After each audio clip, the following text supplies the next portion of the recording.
I'm not the guy with dramatic stories. I'm the guy who builds Gantt charts, sends polite reminder emails, and keeps the snack drawer alphabetized.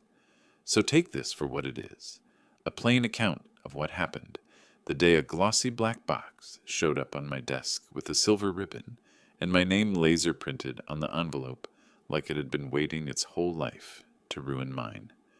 It was my birthday, but only because Outlook said so. I hadn't told anyone. I'm a project manager at a fintech that pretends to be scrappy while renting 2 floors and offering 5 types of sparkling water. I badge in at 8:04 a.m., nod to the security guard who knows my coffee order, and sit at the same hot desk I somehow always get, even though the seating is agile. By 8:13, I had 3 stand-ups on the calendar, a pending compliance module blinking in my inbox, and a reminder about my retention bonus vesting next Friday. I mentioned that last part because it's the only reason I looked twice at the shipping label. When I first saw the box, I thought Facilities was promoting some new wellness initiative. The ribbon looked corporate, expensive, but not too expensive. No return address on top, just a crisp label on the side I wouldn't have noticed if the sun hadn't hit the laminate right. Sender, NetRail Systems, Inc. My stomach tightened so fast it felt like I'd swallowed a current of electricity. NetRail isn't a secret. They're the vendor we're currently auditing for a payment rails pilot. The policy is crystal. No gifts from active or prospective vendors, period. There's a dollar threshold for general gifts. Sure, but vendor gifts sit under a different heading. None. I know this because last quarter I missed a birthday lunch to finish the gift policy e-learning with the fake confetti. I didn't open it. I didn't even touch the ribbon. I just stared until the motion sensor lights dimmed and came back, like the building itself was second-guessing me. Hey, happy birthday! That was Tessa from Risk, sliding into the seat next to mine without actually committing to sitting. She wore her standard navy blazer and an expression like she was already late to the next thing. Her eyes landed on the box, and something flitted across her face, recognition, then a flicker of alarm. She leaned in close enough that I could smell eucalyptus from whatever tea she likes, and whispered, "Don't open it. Are you in—" She cut herself off and looked around. "Are you on the NetRail review?" "I'm the PM," I said, keeping my voice steady. She straightened, too bright. "Cute bow. See you at 10." And then she was gone, leaving behind the scent of a warning that did not feel like an accident. People pretend they can't read labels. People pretend a lot of things. I decided I'd pretend nothing. I took my phone, photographed the box from 5 angles, then the label, then the timestamp on my screen, then the corridor, then my keyboard with today's date on a post-it and my badge in frame. I CC'd myself on the photos from my personal email to my work email because I'm the kind of person who backs up the backups. Then I opened Slack, searched for NetRail in DMs, and took a deep breath. At 8:29, I pinged Facilities. "Hey, a box was delivered to me. I didn't order it. Can you confirm source, Yash delivery path?" I added a screenshot of the label, cropped so the ribbon wasn't art directing the crime scene. At 8:31, I pinged Security, logging an item possibly in violation of policy, not opened, on my desk at 8:06. Please advise on chain of custody. I heard my own words and hated that I sounded like a training manual, but I kept going. At 8:33, I emailed compliance with the same note. Subject line, proactive disclosure, received package, possible vendor gift. I included the photos, the Slack timestamps, and my table of times like it was a sprint retrospective. The box just sat there, immaculate, becoming heavier by the minute without moving at all. At 8:37, my boss strolled in. He's the type who wears white sneakers like a mission statement and calls PowerPoints decks, even when it's 2 slides of bullets. He stopped, saw the box, smiled like he'd been rehearsing it, and clapped me on the shoulder. "Look at that, birthday boy. You finally getting some swag?" "Not from me," he added quickly, in a way that people do when they want you to know the opposite. He picked up the envelope and weighed it like a coin. "Open it, man. Live a little." "It's from NetRail," I said. His smile paused, only a millisecond, but enough. Then he chuckled. "Ah, vendors. Probably a generic, we value the partnership thing. Not a big deal if it's like a cookie tin. Policy says no vendor gifts." He shrugged, palms up, world-weary peacemaker. "Use your judgment. You're the most compliant person I know." He said it like a compliment and an insult and a dare all at once. Then he left, tapping the top of the box with 2 fingers like he was baptizing it. By 9:02, facilities replied.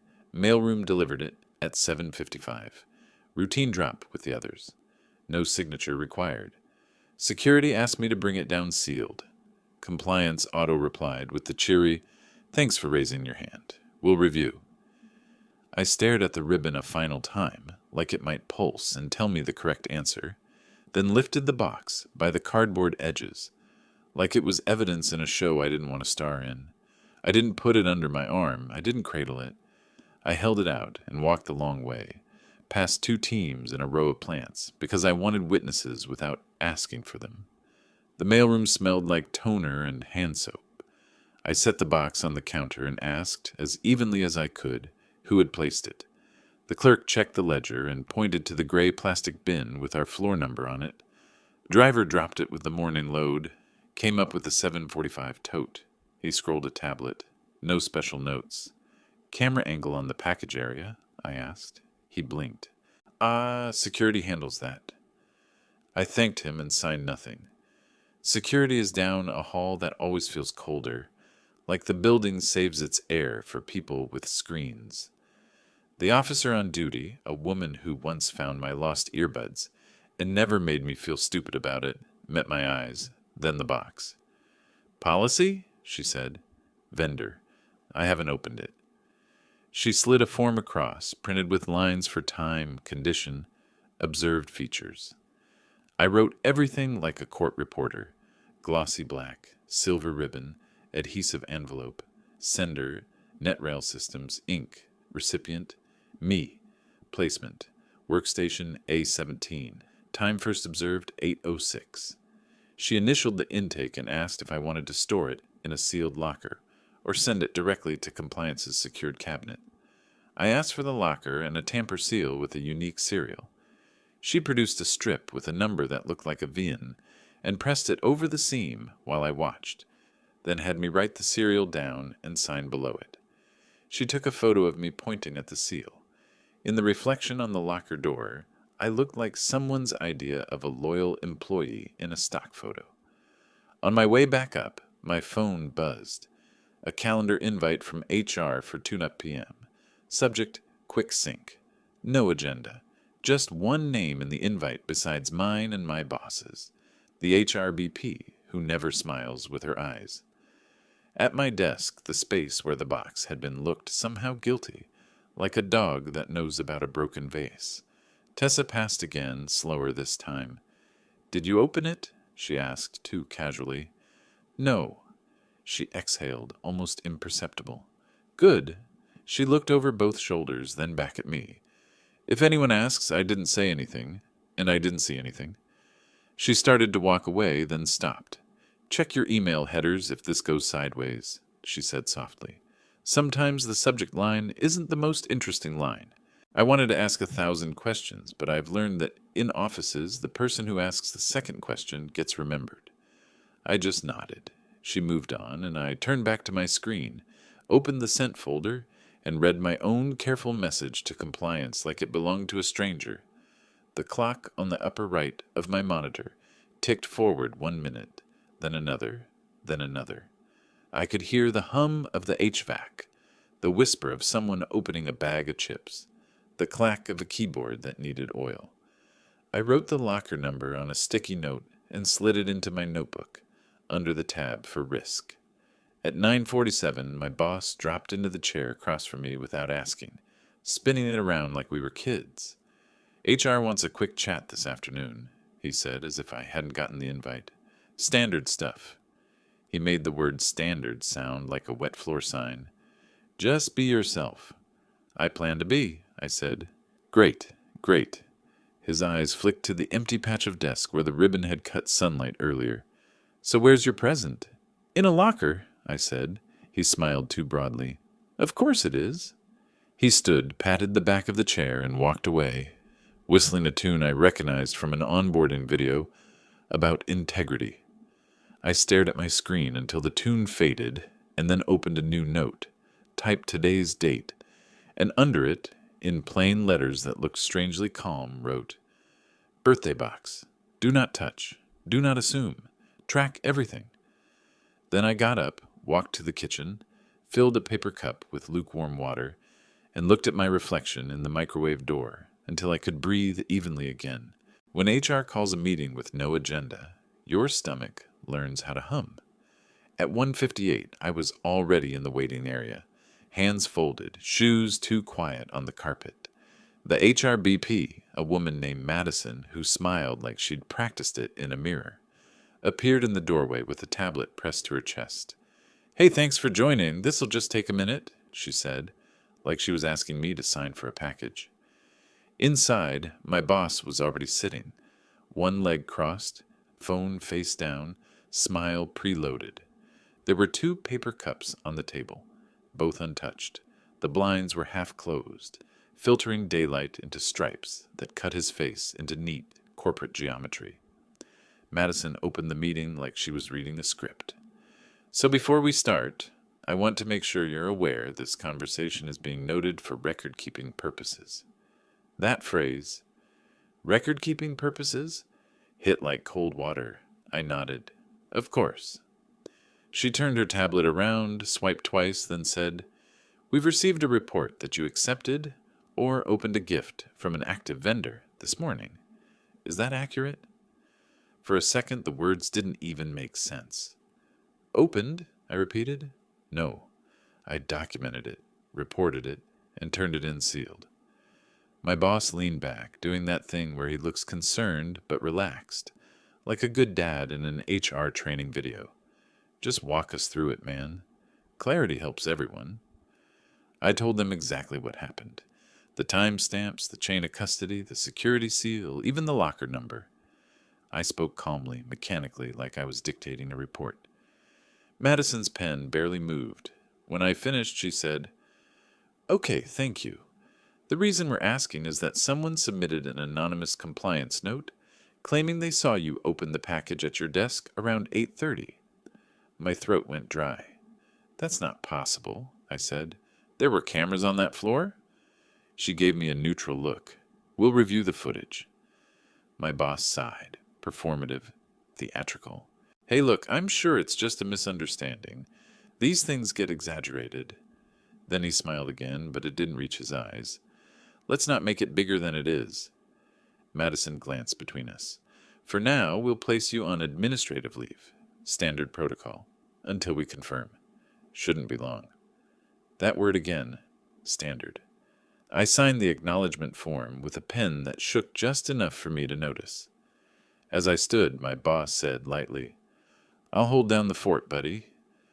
Outside, the office suddenly felt different. Too many glances, too many screens angled just slightly toward me. It's incredible how fast invisibility turns into spotlight once a rumor lands. By the time I reached the elevators, my inbox pinged. Access suspension notice. Temporary system hold until further notice. My badge stopped working before I even hit the lobby. By 3 p.m., I was sitting in my car in the parking structure, listening to the hum of fluorescent lights and my own breathing. My phone buzzed. It was Tessa. Are you out? She asked. Suspended, I said. Good. Stay that way. Her voice was fast, clipped. Don't log into anything. Don't delete anything. Don't text your boss. I hesitated. You know something. She sighed. I overheard him in the break room last week. He told legal that someone was too by the book to last. Said he had a way to prove you were unreliable. I thought he was bluffing. Then the box showed up. My pulse hammered. You think he set it up? I think you're the third person to get a mysterious gift before a vesting payout. The last 2 took severance quietly. I didn't speak for a few seconds. Can you prove that? I can't, she said, but I can show you where to look. Start with mailroom logs. They're supposed to record courier IDs. If you find the drop time stamp doesn't match the CCTV, you've got a problem. That night, I sat at my kitchen table with my personal laptop and a USB drive I'd kept from an old onboarding archive. It wasn't hacking, it was insurance. My work email was frozen, but I still had read-only access to the automated reports I'd exported weekly. At 7:55 a.m., according to the mail ledger, the NetRail package had been logged in a group delivery under miscellaneous client materials. Drop signature, JS. I checked the employee directory. There was no JS in facilities. The initials matched Jacob S., the NetRail rep. So somehow a vendor's employee had accessed our internal mail system. I cross-referenced with security's footage archives. The 745 bin drop had no clear view of the tote contents, but in a reflection on the polished floor, a black box was visible before it reached my floor, placed by someone wearing a navy blazer, my boss's blazer. I watched that reflection 5 times, frame by frame, until the edges of the screen started to blur. I knew then it wasn't about compliance. It was about my bonus, my project, my clean record. I was next in line for promotion, one that would bypass him. At 10:12 p.m., I started building a private archive. Folder 1, Gift Incident. Inside, photos, Slack screenshots, HR emails, and a timeline table with hyperlinks to every timestamp. Folder 2, Comparative Cases. I searched our company's HR bulletin for phrases like vendor gift or conflict of interest. 2 names popped up from previous years, both employees terminated for policy breach, both within a week of their stock vesting date. One more detail. Both cases had my boss listed as their direct supervisor. I leaned back, staring at the screen, my apartment silent except for the refrigerator's hum. Somewhere in the city, he was probably celebrating. Another clean execution, another threat erased under the guise of integrity. But this time, someone had whispered, "Don't open it," and I hadn't. That meant something was still sealed. Not just the box, but the trap itself. At 11:03 p.m., I wrote one last note in my digital journal. Tomorrow, contact counsel. Document chain of custody. Collect badge logs. Begin reconstruction.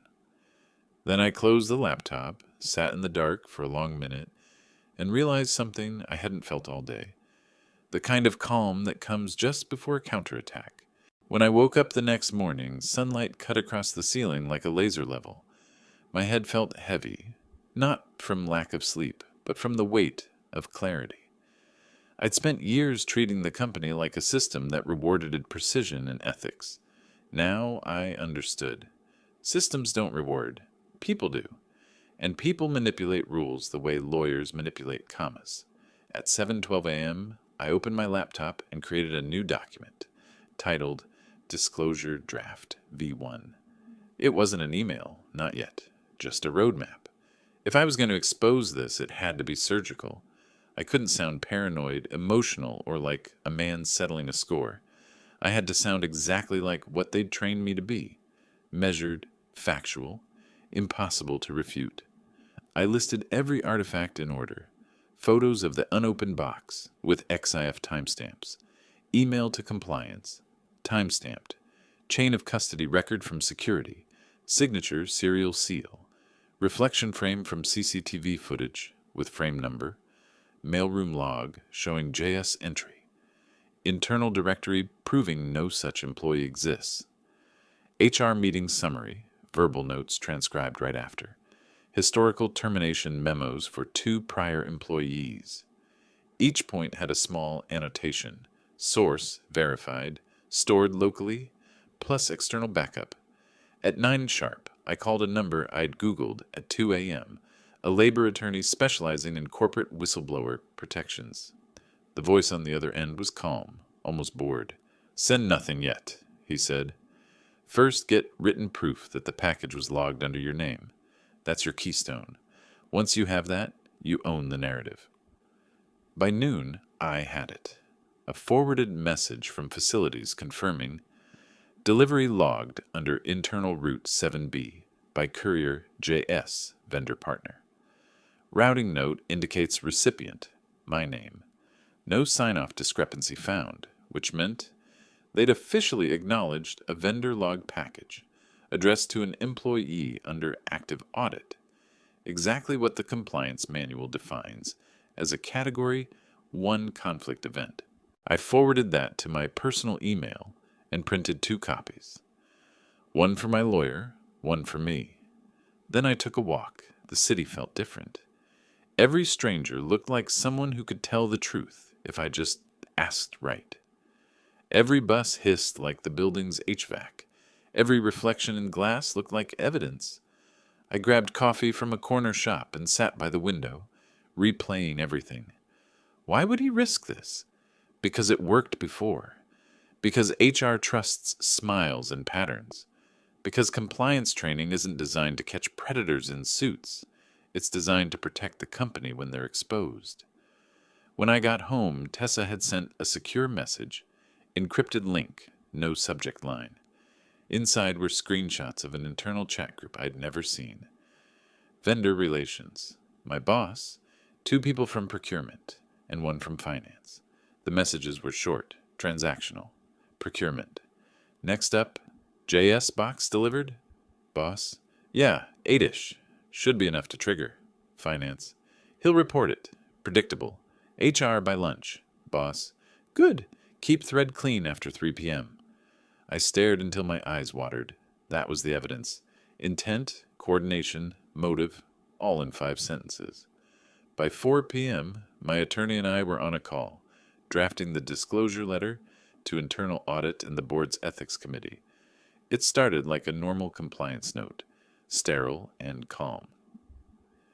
To whom it may concern, I am reporting a potential pattern of policy violations involving gift entrapment and retaliatory suspension within company name. The attached documentation includes verifiable timestamps, audit logs, and correspondence suggesting premeditated misuse of vendor relationships by management staff. We included the Slack screenshots, the mail logs, the CCTV reflection still, and a summary of the 2 previous gift terminations.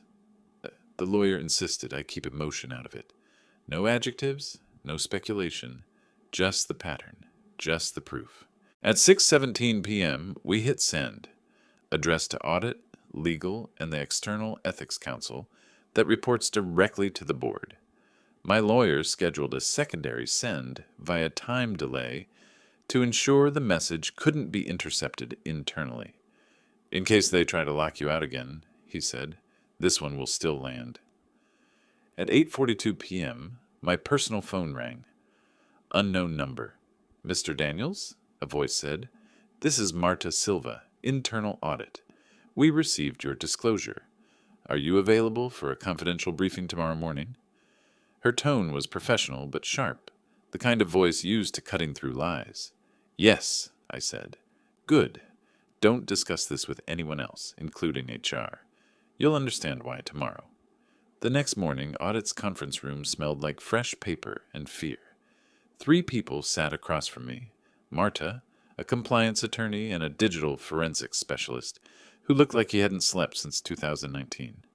Marta began, We reviewed your material. It's compelling. She tapped her pen.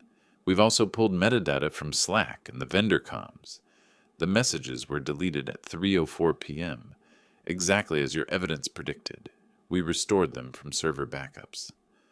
The screen behind her lit up. Those same lines, unedited, time-stamped with user IDs. She looked at me. This isn't the first incident of this pattern, is it? No, I said quietly. It's the 3rd. She nodded once decisively. We'll take it from here. I expected relief. Instead, I felt hollow. Years of restraint and professionalism had turned into a shield that made me easy to target. Now that same shield was the only reason they'd believe me. Before I left, Marta said, You did everything right. Whatever happens next, document your calm. People remember calm. I walked out past the HR office. My boss was inside, gesturing at something on his phone, laughing. He hadn't seen the storm yet. The box, the perfect symbol of his trap, was still in Adit's evidence locker, untouched. I thought of its silver ribbon, now probably tagged with a barcoded sticker. At that moment, I understood. Justice wasn't going to look like revenge. It was going to look like silence, the kind that arrives when truth finally replaces noise. Still, as I reached the elevator, my phone buzzed again. A text from Tessa. "He knows Audit called you in. He's nervous. Stay steady. He's about to hang himself." I stared at the screen as the elevator doors closed, watching my reflection fade into black steel. For the first time all week, I smiled. Because traps, once exposed, don't just stop working. They collapse on the people who built them. The day everything snapped back into balance started with silence, not peace, but that vacuum that forms when fear has nowhere else to go. When I walked into the office again a week later, the atmosphere had changed. Conversations died halfway through sentences. Doors that used to stay open now clicked shut. HR avoided eye contact, like guilt was contagious. The only sound that followed me was the soft squeak of my shoes on the polished floor. Marta from Internal Audit had called me the night before. "You'll be reinstated tomorrow," she said simply. "Compliance findings are complete. Your record is clear." She didn't elaborate. She didn't need to.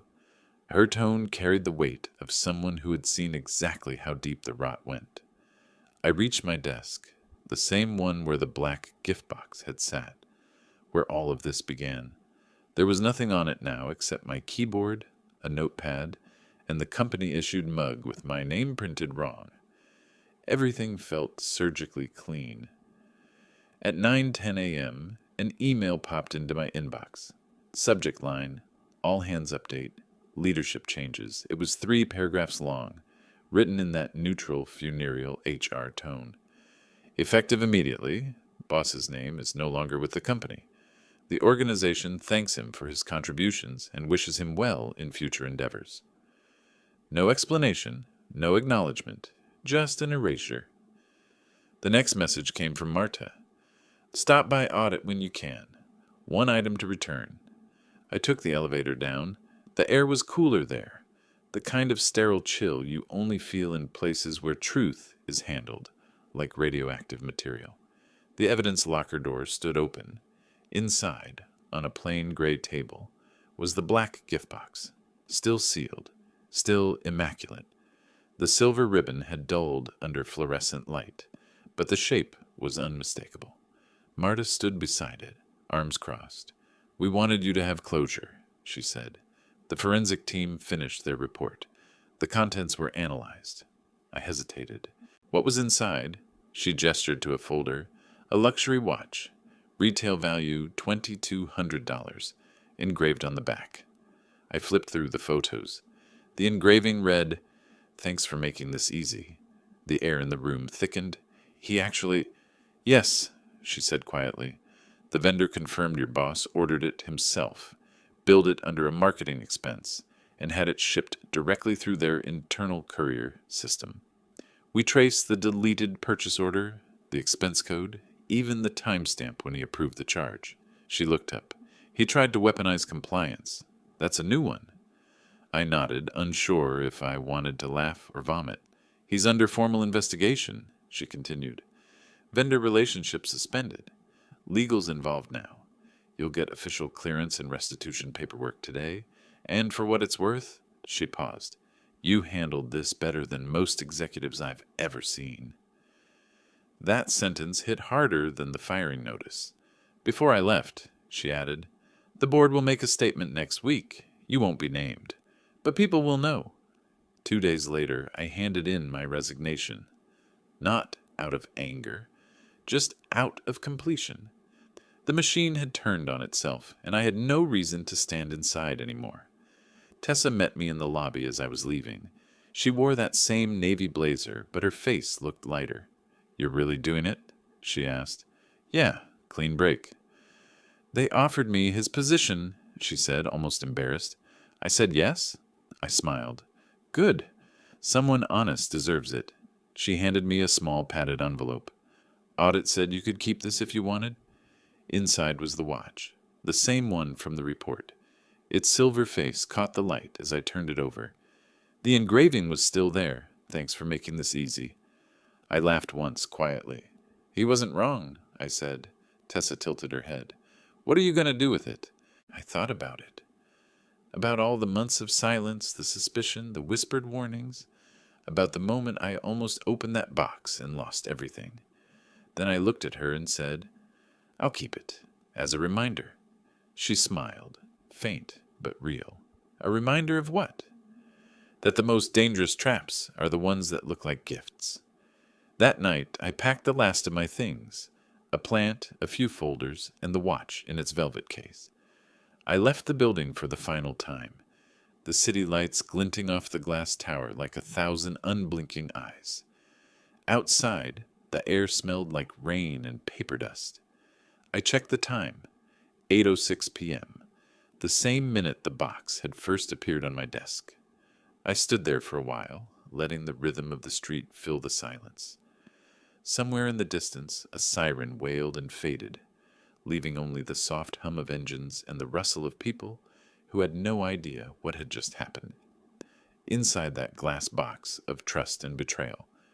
Before I walked away, I pulled out my phone, opened my notes app, and added one final line under the entry that had started it all.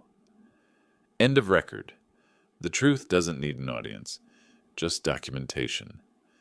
Then I slipped the phone back into my pocket, buttoned my coat, and stepped into the night, leaving behind a company that had tried to teach me fear, and instead taught me precision.